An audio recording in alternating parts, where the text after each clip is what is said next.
Hola, el día de hoy vamos a hablar acerca del caso del trastorno de ansiedad social o fobia social y vaginismo. Este trabajo es presentado por Clara Inés Montenegro y Ángel David Silva. El enfoque o modelo seleccionado para hacer ese análisis es el psicodinámico y en medio del desarrollo de este trabajo vamos a hablar acerca de lo que es qué es la fobia social y el vaginismo.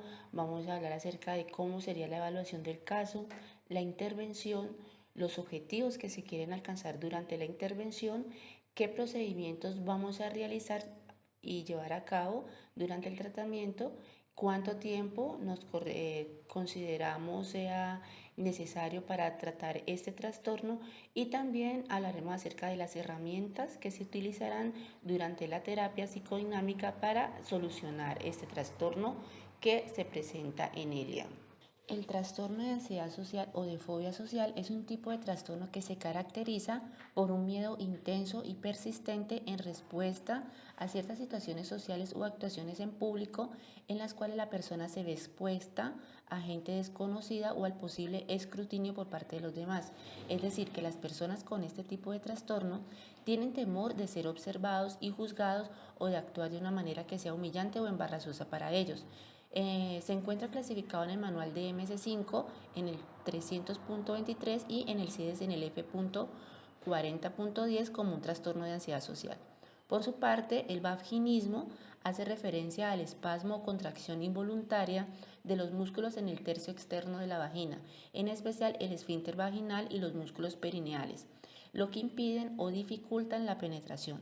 La etiología de ese trastorno está relacionado con un proceso fóbico asociado al miedo a la penetración y su clasificación dentro del manual de MS5 está en el 306.51 cuando no es debido a una enfermedad médica y en el CIE-10 en el F.52.5 como un vaginismo no orgánico.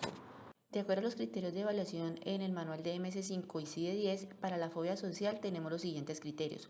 Cuando el miedo o la ansiedad son desproporcionados a la amenaza real planteada por una situación social o el contexto sociocultural en el que está la persona. Cuando el miedo o la ansiedad o la evitación es persistente y el tiempo estimado más o menos son de unos 6 meses.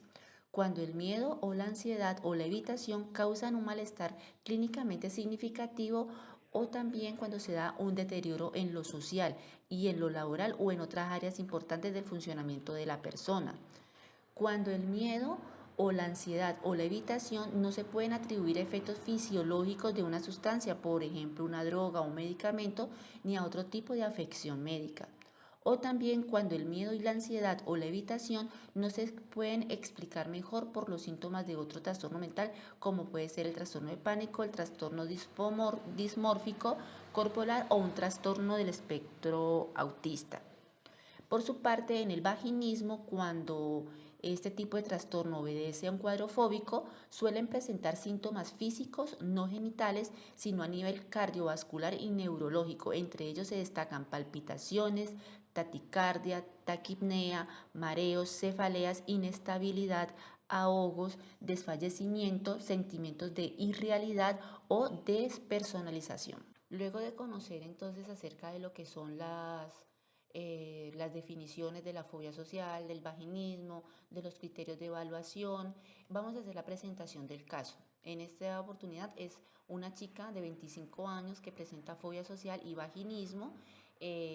Acude a consulta por un problema de ansiedad social, pero a lo largo de las evaluaciones se evidencia que hay otro tipo de problemas como un problema sexual de vaginismo. Se empieza a tratar el problema que más interferencia le estaba presentando, es decir, que se hace más hincapié en este análisis de caso a lo que es la ansiedad social, ya que este tipo de trastorno no le permitía trabajar y le presentaba demasiada ansiedad. Ella pensaba que la gente se burlaba de ella, lo que le estaba generando mucha ansiedad. Nunca ha podido tener relaciones coitales con su novio debido al problema que tiene de vaginismo. Proceso de evaluación. Para realizar el proceso de evaluación se realizará énfasis en la historia del pasado de Elia, su relación con sus padres, sucesos ocurridos en la niñez y que puedan ser la causa de la fobia social. Respecto al vaginismo que presenta, se debe evaluar la posibilidad de haber sido víctima de abusos sexuales. Vamos a analizar lo que son los mecanismos de defensa utilizados por Elia, establecer en el motivo de consulta sus preocupaciones y la manera en que ella experimenta el malestar para poder dimensionar y comprender la realidad vista desde el paciente. Este tipo de trastorno también, de acuerdo al modelo psicodinámico, dice que puede aparecer como consecuencia de un evento traumático, especialmente en la niñez, o el haber tenido padres sobreprotectores, esto de acuerdo con estudios que se han realizado y donde se ha determinado que la causa han sido uno de estos dos motivos. Teniendo en cuenta los estudios realizados por VADOS 2005, las finalidades básicas de la evaluación son, primero, especificar los problemas del paciente y sus determinantes y repercusiones de cara a formular una hipótesis explicativa y diseñar un programa de tratamiento adecuado. Segundo, se debe examinar no solo la fobia social, sino también otros posibles problemas asociados, tales como la depresión, otros trastornos de ansiedad y abuso o dependencia de sustancias. Tercero, se deben valorar los resultados que se van consiguiendo durante la intervención y tras la misma, de modo que, de ser preciso, puedan introducirse los cambios necesarios. Y por último, pueden utilizarse la entrevista o algunos cuestionarios, autorregistros y algún sistema de observación, dado que estas medidas pueden ser complementadas con cuestionarios para evaluar la ansiedad generalizada, el humor deprimido y el consumo de alcohol. En el proceso de intervención con la paciente puede realizarse una entrevista semiestructurada que permita conocer la trayectoria vital y el contexto familiar y social en el que ha vivido y se ha formado Elia como persona. Entonces, en la entrevista debe obtenerse información sobre los siguientes aspectos. Por ejemplo, primero, serían las situaciones temidas y evitadas. Conviene entonces emplear una estrategia de reconocimiento, ya que si no, muchas no serían identificadas, como por ejemplo, una persona puede consultar simplemente por fobia a hablar en público y una buena entrevista puede revelar qué teme y evita esta persona, y también otras situaciones sociales. Incluso algunos pacientes requieren un tiempo para llegar a darse cuenta de la verdadera extensión de su problema. También aspectos como las conductas problemáticas a nivel cognitivo, como por ejemplo las expectativas de ridículo o rechazo, también conductas a nivel motor como la evitación, los bloqueos y las estrategias defensivas, y también conductas a nivel autónomo como las palpitaciones y el rubor. También hay aspectos relacionados con las condiciones que agravan o reducen el problema, como las condiciones sexuales, el sexo y el estatus de las otras personas y el grado en que se les conoce. También hay que tener en cuenta los antecedentes y consecuentes, tanto externos como internos, de las conductas problemáticas, dado que en las personas que viven con sus padres, el estilo educativo de la familia y la presencia de trastornos de ansiedad en los progenitores pueden contribuir en el mantenimiento del problema, y también la pareja puede reforzar las conductas de evitación. También hay variables organísmicas y características personales que pueden influir en dichas conductas, como por ejemplo la introversión, las normas perfeccionistas y las creencias. También tenemos, por ejemplo, como aspecto la interferencia del problema en el área personal y en la vida social, académica y o laboral del cliente.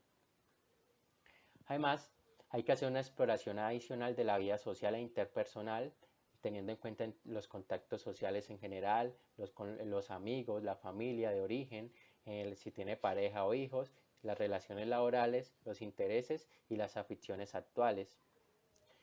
Ahorita, teniendo en cuenta todo lo anterior, todo lo mencionado, en la entrevista se puede profundizar en aspectos como la historia del problema, los intentos previos y actuales realizados para superar el problema y los resultados logrados, la motivación, expectativas y objetivos del cliente, los recursos y limitaciones del cliente, también otros problemas que puedan presentar el cliente y todo lo que tiene que ver con el comportamiento y las habilidades sociales durante la entrevista. Para los objetivos de la intervención, a la hora de tratar la fobia social, se tienen en cuenta los estudios realizados por VADOS 2001 y se proponen los siguientes. Primero, aprender a establecer metas realistas en las interacciones sociales. Segundo, corregir las expectativas, interpretaciones y valoraciones negativas y en general los errores cognitivos que contribuyen a incrementar o mantener la ansiedad. y modificar los supuestos en los que se basan estas cogniciones negativas. Tercero, aprender a concentrarse en la tarea o en la interacción social, en vez de centrarse en las sensaciones internas y pensamientos negativos. Cuarto, reducir significativamente las conductas de evitación y las conductas defensivas, al tiempo que se potencian las interacciones sociales pertinentes. Quinto, reducir significativamente la activación autonómica y somática o habituarse a la misma cuando no se puede cambiar. Sexto, reducir significativamente la ansiedad social, tanto en las situaciones sociales temidas como al anticipar estas.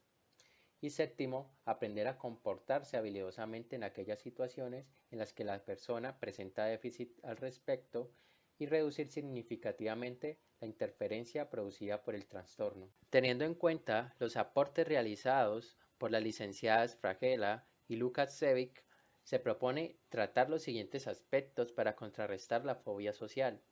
Primero, abordar las conductas de seguridad o evitación de las situaciones sociales. Segundo, abordar los pensamientos y creencias sobre lo que sucederá en esta situación temida, incluyendo cómo nos vemos en la situación social y la imagen que tenemos de nosotros mismos, la imagen que creemos que tienen los demás sobre nosotros, el criterio que creemos que usarán los demás para juzgarnos, la probabilidad que tenemos de alcanzar ese criterio y por último las consecuencias que tiene no alcanzar este criterio. Teniendo en cuenta el tiempo, se considera que la duración de la terapia psicodinámica puede realizarse durante 20 sesiones, cada una de ellas con una duración de 1 hora y 45 minutos, las cuales pueden ser distribuidas semanalmente, lo que representaría una duración aproximadamente de 7 meses, tiempo que consideramos necesario para que la paciente reconozca sus pensamientos, creencias y tiempo que le ayudará a reducir la ansiedad ante aquellas situaciones que se presentan frente a su relación con el medio que le rodea.